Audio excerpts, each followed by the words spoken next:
देख रहे हैं नेटवर्क 33 राजकुमार के साथ। दोस्तों, कहानी में आगे बढ़ने से पहले अगर आप चैनल पर नए हैं तो चैनल को सब्सक्राइब करना ना भूलें और साथ ही कहानी पसंद आए तो वीडियो को लाइक और शेयर करना ना भूलें। तो चलिए बढ़ते हैं आज की एक और डरावनी भूतिया कहानी की ओर। दोस्तों, उस रात मेरे बड़े भैया अचानक ही खून की उल्टियां करने लगे। भैया को खून की उल्टियां करता देख मेरा पूरा परिवार सदमे में आ गया था। किसी को कुछ भी समझ में नहीं आ रहा था कि भैया को अचानक ये हो क्या गया है।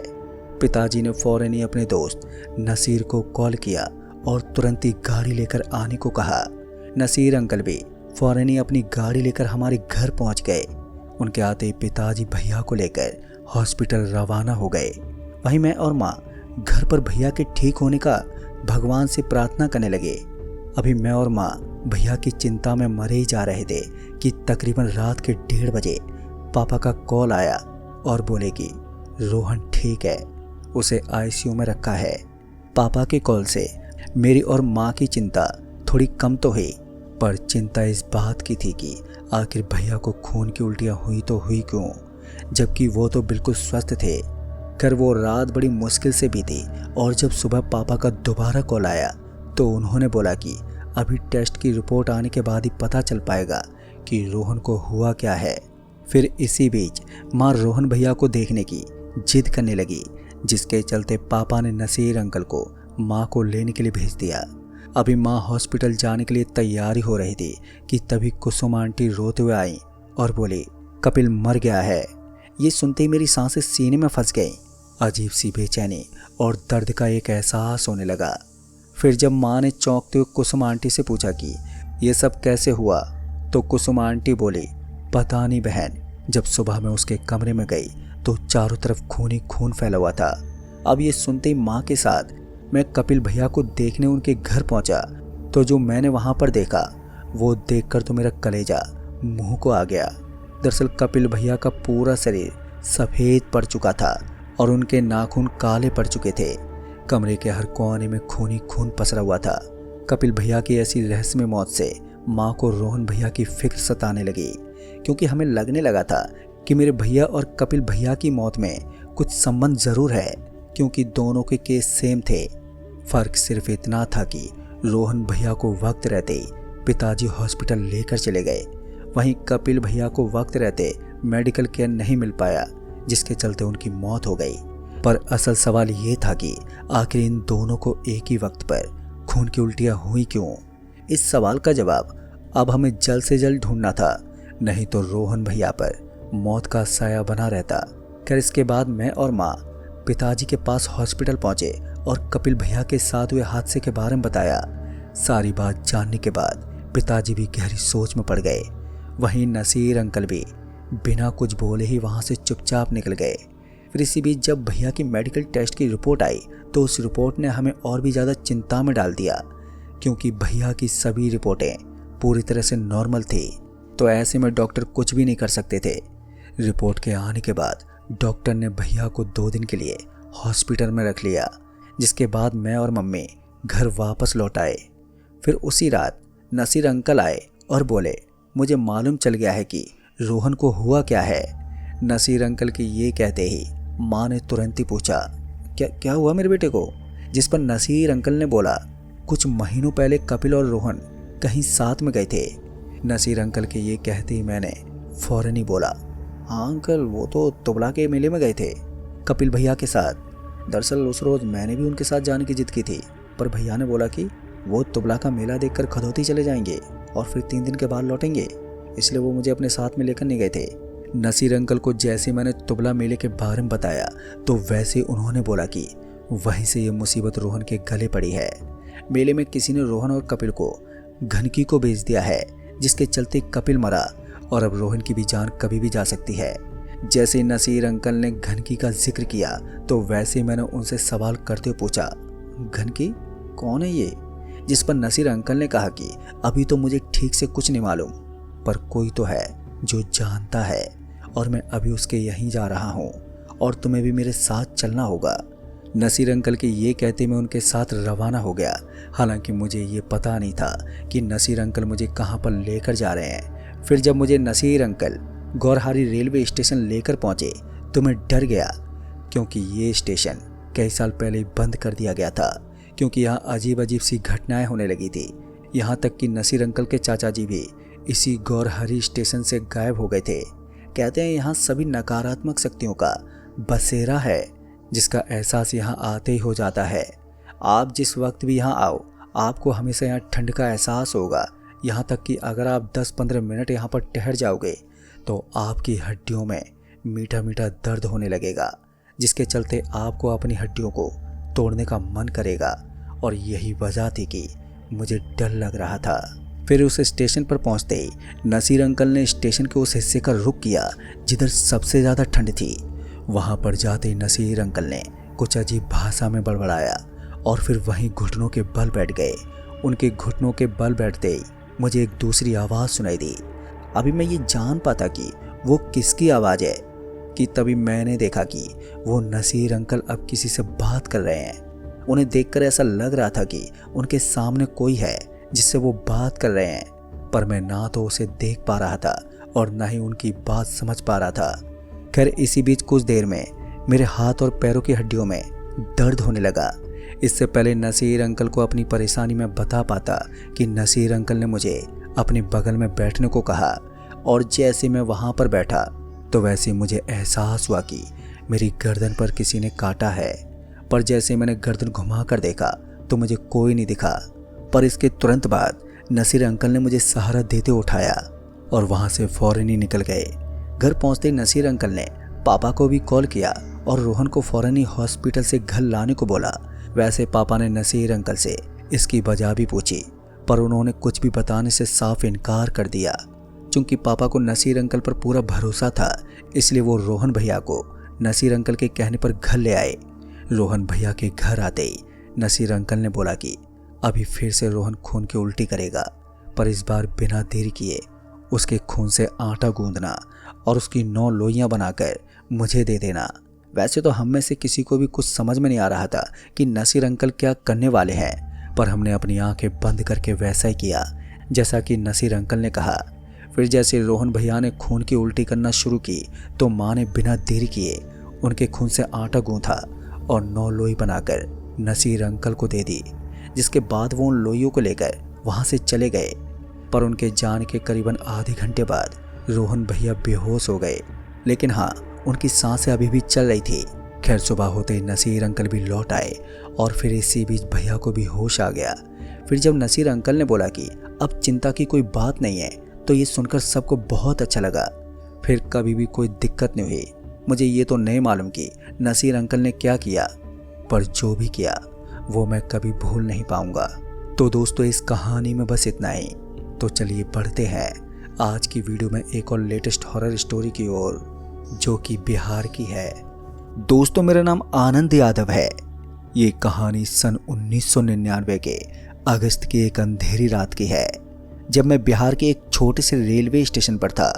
वो रात मेरे जीवन की सबसे भयानक रात थी, जिसने मेरे मन और आत्मा को हमेशा के लिए बदल दिया। ये कहानी उस अनुभव की है जो मेरे साथ उस सुनसान स्टेशन पर हुआ, जब मैंने एक ऐसी चीज का सामना किया जिसे समझ पाना मेरे लिए बेहद ही असंभव था।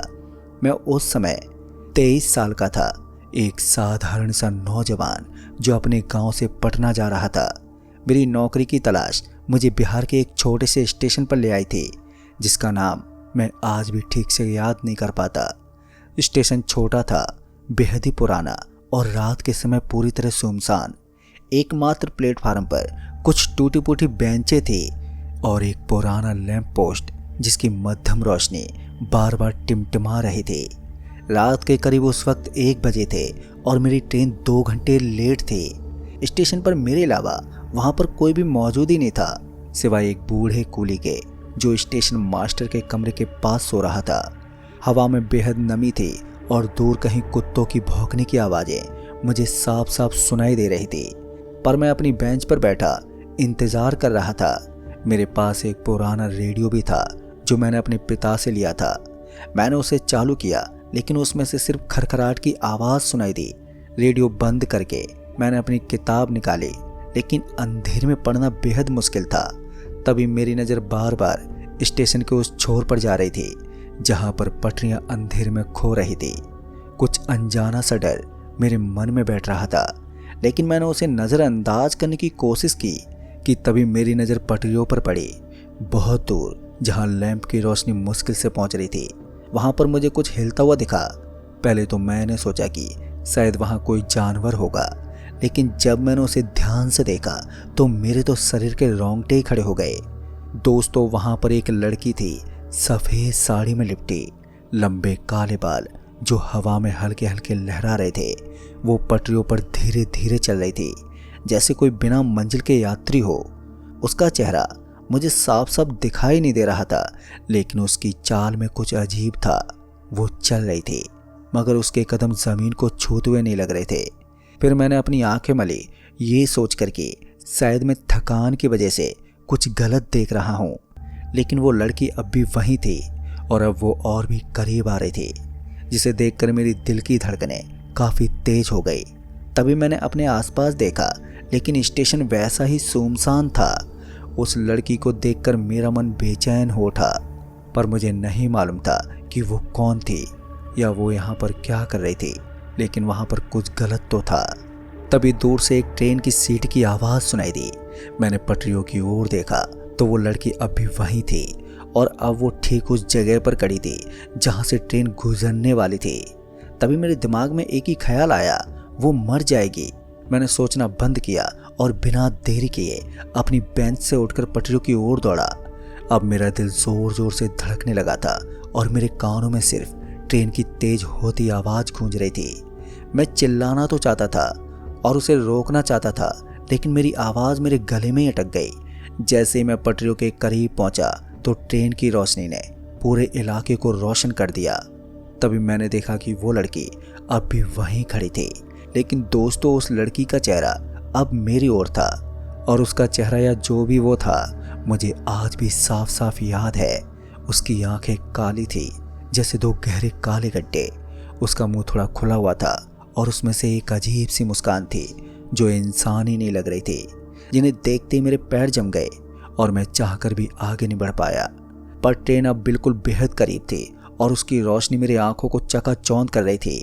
तभी मैंने देखा कि वो लड़की अब भी पटरियों पर खड़ी थी, लेकिन जब ट्रेन उसके ऊपर से गुजरी तो उसे कुछ हुआ ही नहीं। वो वहां से गायब हो गई थी, जैसे वो वहां पर थी नहीं।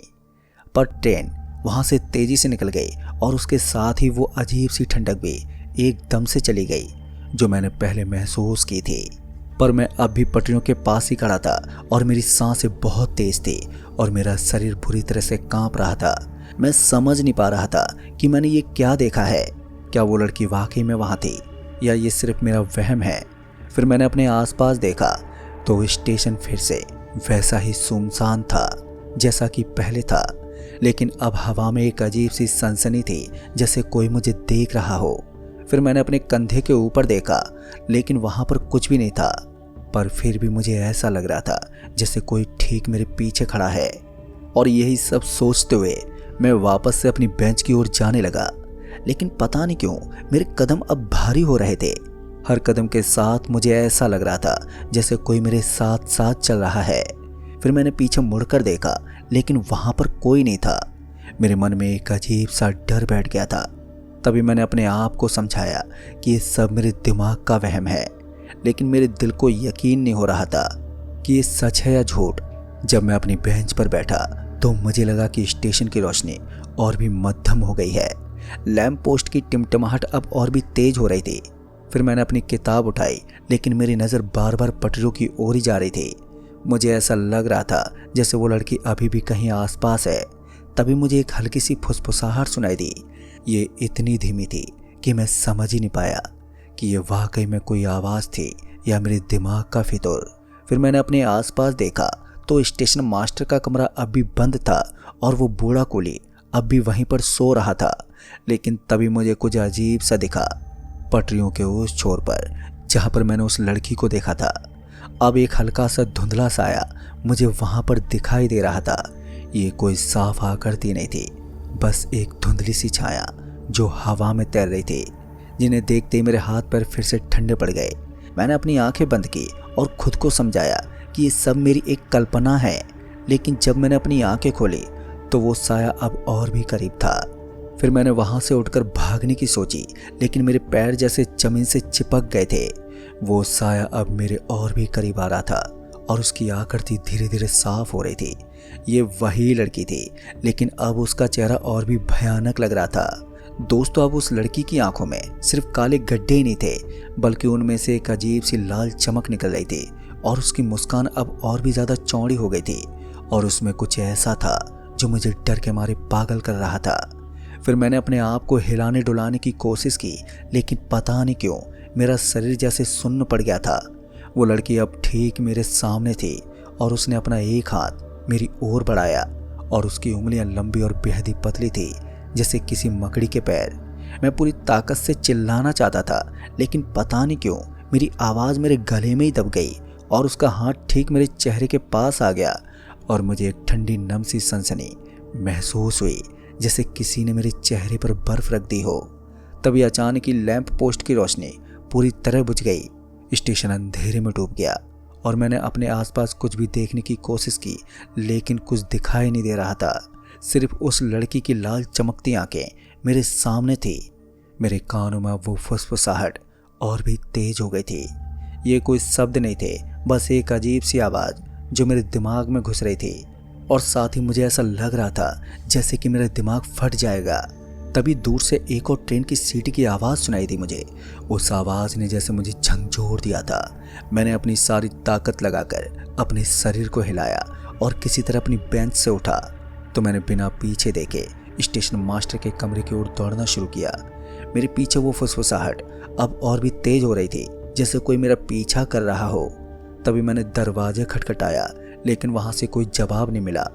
फिर मैंने दरवाजा धक्का देकर खोला और मैं अंदर घुस गया। अंदर काफी अंधेरा था, लेकिन मुझे उस अंधेरे में भी बेहद सुकून मिला।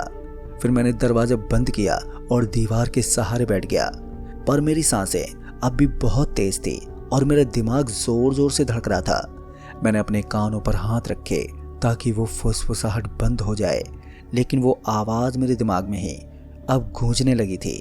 पर मैं नहीं जानता था कि मैं कितनी देर उस कमरे में बैठा रहा, शायद घंटों तक। लेकिन जब मैंने बाहर देखा तो सुबह की पहली किरण स्टेशन पर पड़ रही थी, लेकिन वो लैंप पोस्ट फिर से जल रहा था और वो स्टेशन अब भी वैसा ही सामान्य लग रहा था जैसा कि रात को आने से पहले था। फिर मैंने कमरे का दरवाजा खोला और मैं वहां से बाहर निकला तो वो बूढ़ा कुली अब जाग चुका था और अपनी चाय बना रहा था। तभी उसने मुझे देखा, लेकिन उसने कुछ नहीं बोला। फिर मैंने अपनी बेंच की ओर देखा तो मेरा बैग और किताब वहीं पर पड़े थे जहां पर मैंने उन्हें छोड़ा था। लेकिन दोस्तों, मेरे मन में अब भी वही डर था। फिर मैंने पटरियों की ओर देखा, लेकिन वहां पर कुछ भी नहीं था, ना तो कोई लड़की और ना ही कोई साया। मेरी ट्रेन अब प्लेटफार्म पर आ रही थी। मैंने अपना सामान उठाया और फिर मैं ट्रेन आने के बाद ट्रेन में चढ़ गया। पर उस रात के बाद मैंने उस स्टेशन पर कभी भी कदम नहीं रखा और मैंने उस घटना के बारे में किसी से भी बात नहीं की, क्योंकि मुझे डर था कि कोई मेरा यकीन ही नहीं करेगा। लेकिन वो रात मेरे मन में हमेशा के लिए बस गई। मैं आज भी उस लड़की का चेहरा भूल नहीं पाया हूँ। वो खाली आंखें, वो भयानक मुस्कान। पर मैं नहीं जानता कि वो क्या थी, लेकिन मुझे यकीन है कि वो कोई इंसान नहीं था। दोस्तों, हर बार जब मैं रात को पटरियों के पास से गुजरता हूँ तो मुझे वो फुसफुसाहट सुनाई देती है और हर बार मुझे लगता है कि वो लड़की कहीं आसपास है और मेरी प्रतीक्षा कर रही है। तो दोस्तों, इस कहानी में बस इतना ही। कहानी आपको पसंद आई हो तो वीडियो को लाइक शेयर कमेंट जरूर कर दें। तो मैं आपका दोस्त राजकुमार जल्द ही मिलूंगा ऐसी एक और डरावनी भूतिया कहानी के साथ। तब तक के लिए बाय एंड टेक केयर।